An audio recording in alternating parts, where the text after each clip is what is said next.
music and promotion.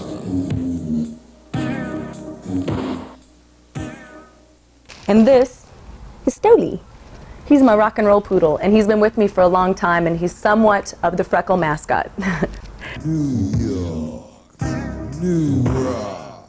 I like having theme parties where you show up and there's an event the moment you walk in the door. So at that party, people were either wearing feather jackets, feather boas, and if you weren't wearing something that had feathers in it, we gave you a feather at the door so you could feel like you were definitely part of the event.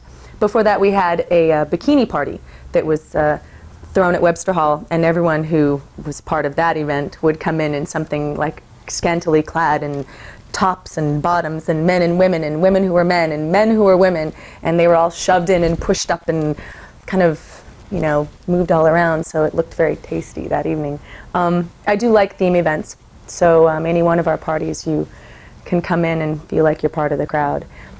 When I lived in Arizona and moved to Texas, I found some roots, and my roots were very blues-driven, and some of my influences were Robert Johnson, Bessie Smith, Billie Holiday. Even though she in her time did not like to be considered a blues musician, she definitely was a part of me understanding what passion was about and where emotion comes from, and the drive that comes from living through it, or in all three of their cases, not living through it.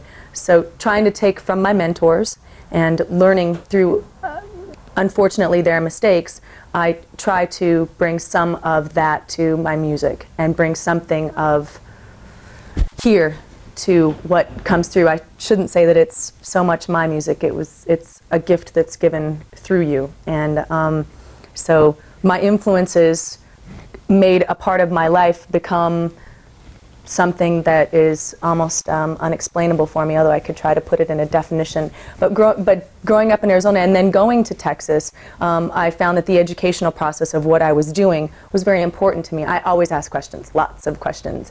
And there's a really big convention in Texas called South by Southwest, and they have seminars all throughout the day where you can learn how to put a band together, how to get press, how to get radio, how to get your stuff to record labels, how to keep your dog sitting in one position.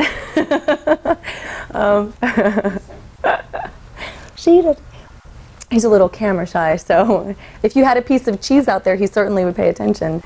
If you're in school, the most important thing that I can say to you is not only to try to find answers, just ask a lot of questions. If you plan on going into business, not only getting involved with people who can teach you, but really searching for that answer, and always remember to stay part of that learning frame of mind, because life is an educational process, and if you start to think that you know it all, and unfortunately I fall into that every now and again where I think I just know what's going to be going on, I get slapped in the face with reality, and someone comes along or something comes along and teaches me something new.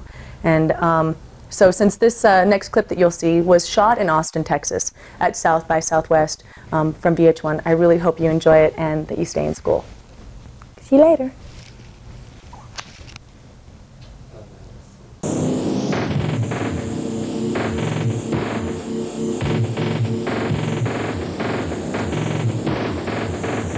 New York, New Rock, live music and